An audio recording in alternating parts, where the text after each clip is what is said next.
Hey guys, William Furnier here today, back with another LEGO Bionicle Summer 2016 review. This time we'll be taking a look at Quake Beast, the first beast that I'll be opening and taking a look at. So, here we have Quake Beast, and in the background, that is Onua in his 2015 form. That is, yeah, that is his 2015 form. Wait, no, that's his 2016 form. Never mind. That is 2016 form, sorry. 102 pieces. On the back here, we get a look at the combo model between all the beasts and Umrak the Destroyer. We get a look at his functions, and then we do have this little comic here where Quake Beast pops out.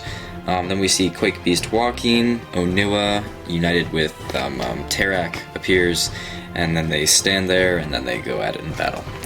Alright, well, we don't have to spend too much time on the package. Let's open this bad boy up.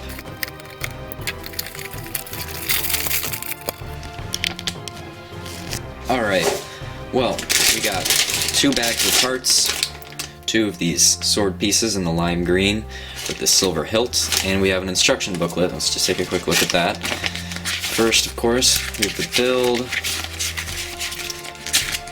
all of the parts, poster for Bionicle Summer 2016, which looks really nice in my opinion. Then we have an enlarged version of the comic, and we have a really nice picture of the combination model, which I may or may not do, I don't know. Then, of course, the back. So that is that. I will build the set now. I apologize, I meant that I will take the parts out and take a look at the interesting parts. Alright, so I sort of just laid out more of the interesting parts out here in front. So let's start back here with the trans purple row here. We have this half of a mace in trans purple. We have another one of these skeletal bodies in trans purple. And we have three of these new rock shell pieces in trans purple, if it wants to focus there like that. It's a very glassy, I really like it, and it's not an add-on, it does only connect through a ball joint. So we have three of those in this set, as well as a 4 size, which we did see in Onua as well, and a small bone piece, which we saw in Onua as well. This is interesting though. This is a Gen 2 inner head sort of piece in trans neon yellowish green. I'm just going to call it neon yellow, because that's what it looks like. But it's really interesting that they decided to make this a trans color. And then we do have two halves of a shadow trap. We have the new beast upper jaw piece, sort of. It looks really nice. I like the flat purple with the trans neon yellow green thing up there. It looks nice. And then we also have the lower jaw in a gunmetal. So, really nice. Then we have this printed black chest add-on. It has kind of a pinkish purple design on it where it looks like crystals jutting out of his chest. I think it looks kind of cool. This is pretty cool. Oh my gosh, look at that molding though. That looks slick. Looks awesome. It's Onua's Uniter mask melded with a trans neon yellow green. That looks really sick. This is probably my favorite part in this set. I really like it. But you guys can tell me your opinions in the comments section below. Anyway, let's get, I'm just going to build it. Oh, I guess I should also mention, this isn't not a new piece, but we did see it in Kylo Ren, a Star Wars minifig, not minifig, sorry, Ultra build figure. This is basically like the 2016 torso, but it's a little shorter, and it doesn't have a ball joint for the head, so we're going to see how that attaches on after the build. And of course we get two of these sword pieces, but I'm going to build it now. Okay everyone, I'm back, and this is the completed result of the Quake Beast. So this is one of those sets. You kind of have to sit back, and you don't think it's a bad set right away, and then you kind of go, but why did they do that? Or why did they do this? Or what made them do that? Was it budget cuts, or was it just something they did because they thought it was a good idea? Now, I don't want that to come off as mean, because this set isn't bad, but it gives me the same feeling that Akimu the Mask Maker did, where it's not a bad set, but it's definitely not the ideal thing that we would have wanted for a summer wave. If you're going to give us villains, which, by the way, most of the villains so far, other than Umrak, have been somewhat lacking, then you've got to put some effort into it. And for some reason, the past summer wave didn't have as much effort into it as designing the Toa for the winter wave did. And I feel like it's the same with these sets. But since I'm not talking about the entire summer wave, let's get into it. So for the build, It actually was pretty fun. I found there to be a lot of interesting things being done with the build, and I actually quite enjoyed the build. I thought it was pretty fun. There's different leg designs. We have this sideways gearbox back here, and a lot of weird armor add-on stuff. And yeah, it was very interesting, and I enjoyed it a lot.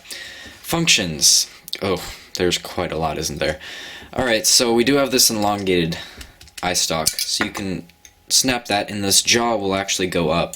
This jaw is not articulated. If you try to articulate it, it will pop this off, which could be considered a con. So that is kind of a problem, but it's still a function, so I kind of have to put it in there. You can pose these fingers. This is actually one of the best articulated finger hands that LEGO has officially released in one of their sets.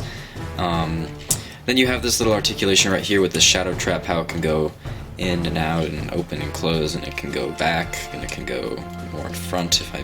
Nope, that's about as far as you can get it.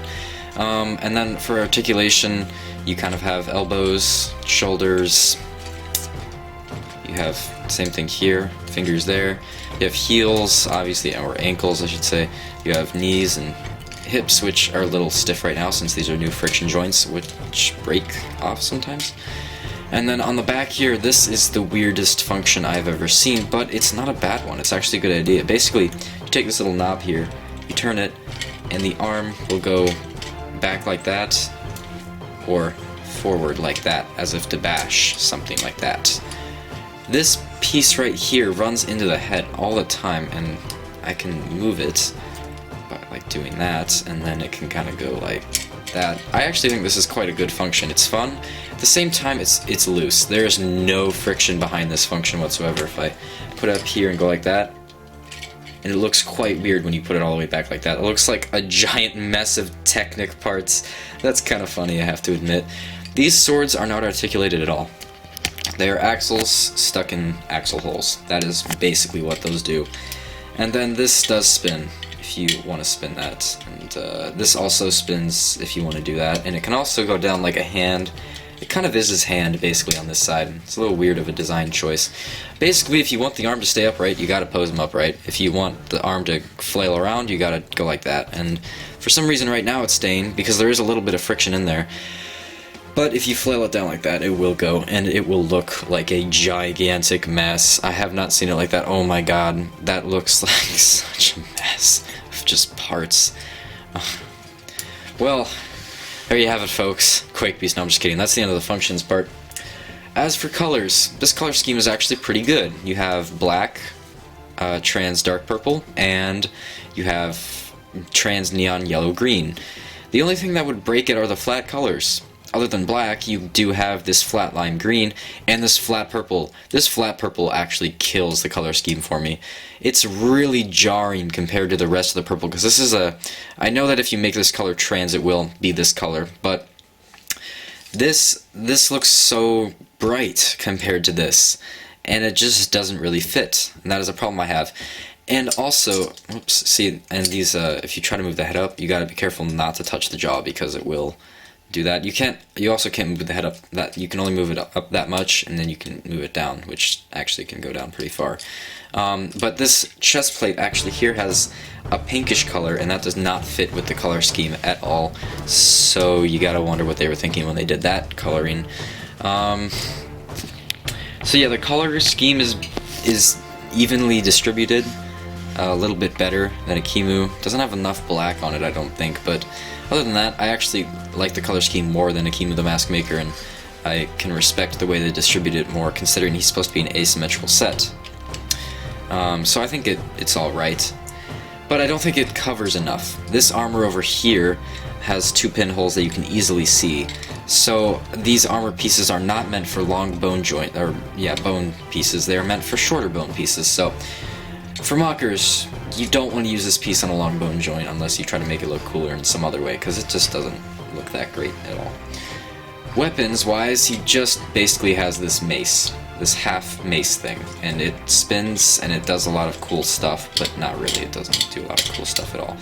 And it's articulatable, I don't think that's a word, and then you have yeah, I mean, you have this thing, and it just kind of sits on his shoulder and chomps on him, so that's great.